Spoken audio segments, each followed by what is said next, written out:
28 years ago, I was a broken man. And you probably wouldn't be able to tell that if you met me. I had a good job at a well-respected academic institution. I dressed well, of course. But my insides were rotting away. You see, I grew up in a family riddled with addiction. And as a kid, I also struggled coming to terms with my own sexuality. And even though I couldn't name it then, growing up as a gay kid just compounded my issues of isolation and insecurities. But drinking took all of that away. Like many, I drank at an early age. I continued to drink my way through college. And when I finally did come out in the early 1980s, about the only places to meet other gay people, to socialize, to be yourself were gay bars. And what do you do in gay bars? You drink. And I did. A lot. My story is not unique. Like millions of Americans, my disease progressed undiagnosed. It took me to people and places and things that I never would have chosen. You know, and it wasn't until an intersection with the law gave me an opportunity to get care that I began my journey of recovery. And you know, my journey of recovery has been filled with love and with joy, but it hasn't been without pain. Like many of you, I've lost too many friends and family to this disease. I've heard too many heartbreaking stories of people who lost loved ones to addiction. And I've also lost countless friends to HIV and AIDS. You know, our current opioid epidemic and the AIDS epidemic tragically have much in common. Right now, we are in the midst of one of the greatest health crises of our time. During 2014 alone, 28,000 people died of drug overdoses associated with prescription drugs and heroin. During the 1980s, scores of people were dying for HIV and AIDS. Public officials ignored it. Some wouldn't even utter the words. They didn't want treatment. And tragically, there are many parallels with our current epidemic. Some called it the gay plague. They called for quarantines. They wanted to separate the innocent victims from the rest of us. I was afraid we were losing this battle because people were blaming us for being sick. Public policy was being held hostage by stigma and fear. And also held hostage were compassion, care, research, recovery, and treatment. But we changed all that. Because out of the pain of those deaths saw a social and political movement. AIDS galvanized us into action, to stand up, to speak up, and to act out. And it also galvanized the LGBT movement. We knew we were in a battle for our lives because silence equaled death. But we changed, and we made things happen.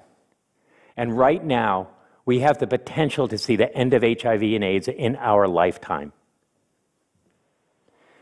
These changes came in no small part by the courageous yet simple decision for people to come out to their neighbors, to their friends, to their families, and to their coworkers.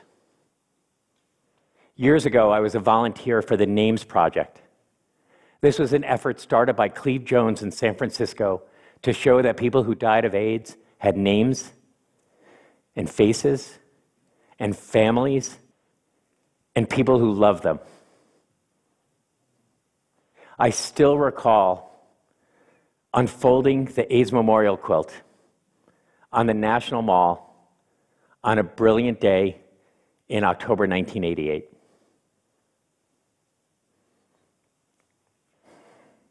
So fast forward to 2015.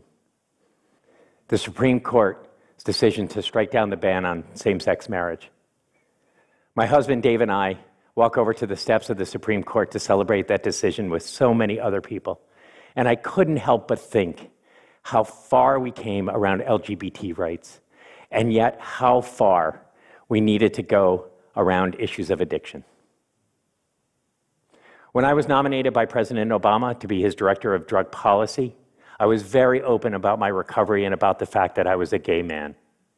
And at no point during my confirmation process, at least that I know of, did the fact that I was a gay man come to bear on my candidacy or my fitness to do this job. But my addiction did. At one point, a congressional staffer said that there was no way that I was going to be confirmed by the United States Senate because of my past. Despite the fact that I had been in recovery for over 20 years, and despite the fact that this job takes a little bit of knowledge around addiction. So, this is the stigma that people with substance use disorders face every single day. And I have to tell you, it's still why I'm still more comfortable coming out as a gay man than I am about a person with a history of addiction. Nearly every family in America is affected by addiction. Yet, unfortunately, too often, it's not talked about openly and honestly. It's whispered about. It's met with derision and scorn. We hear these stories time and time again on TV, online. We hear it from public officials, and we hear it from family and friends. And those of us with an addiction, we hear those voices. And somehow we believe that we are less deserving of care and treatment. Today in the United States, only 1 in 9 people get care and treatment for their disorder. 1 in 9. Think about that. Generally, people with other diseases get care and treatment. If you have cancer, you get treatment. If you have diabetes, you get treatment. If you have a heart attack, you get emergency services and you get referred to care. But somehow, people with addiction have to wait for treatment or often can't get it when they need it. And left untreated, addiction has significant, dire consequences. And for many people, that means death or incarceration. We've been down that road before. For too long, our country felt like we could arrest our way out of this problem. But we know that we can't. Decades of scientific research has shown that this is a medical issue, that this is a chronic medical condition that people inherit and that people develop. So the Obama administration has taken a different tack on drug policy. We've developed and implemented a comprehensive plan to expand prevention services, treatment services, early intervention, and recovery support. We've pushed criminal justice reform. We've knocked down barriers to give people second chances. We see public health and public safety officials working hand in hand at the community level. We see police chiefs across the country guiding people to treatment instead of jail and incarceration. We see law enforcement others and other first responders reversing overdoses with naloxone to give people a second chance for care. The Affordable Care Act is the biggest expansion of substance use disorder treatment in a generation. And it also calls for the integration of treatment services within primary care. But fundamentally, all of this work is not enough unless we change the way that we view people with addiction in the United States. Years ago when I finally understood that I had a problem and I knew that I needed help, I was too afraid to ask for it. I felt that people would think I was stupid, that I was weak-willed, that I was morally flawed. But I talk about my recovery because I want to make change. I want us to see that we need to be open and candid about who we are and what we can do. I am public about my own recovery, not to be self-congratulatory. I am open about my own recovery to change public opinion, to change public policy, and to change the course of this epidemic and empower the millions of Americans who struggle with this journey to be open and candid about who they are. People are more than their disease. And all of us have the opportunity to change public opinion and to change public policy. All of us know someone who has an addiction. And all of us can do our part to change how we view people with addiction in the United States. So when you see someone with an addiction, don't think of a drunk or a junkie or an addict or an abuser.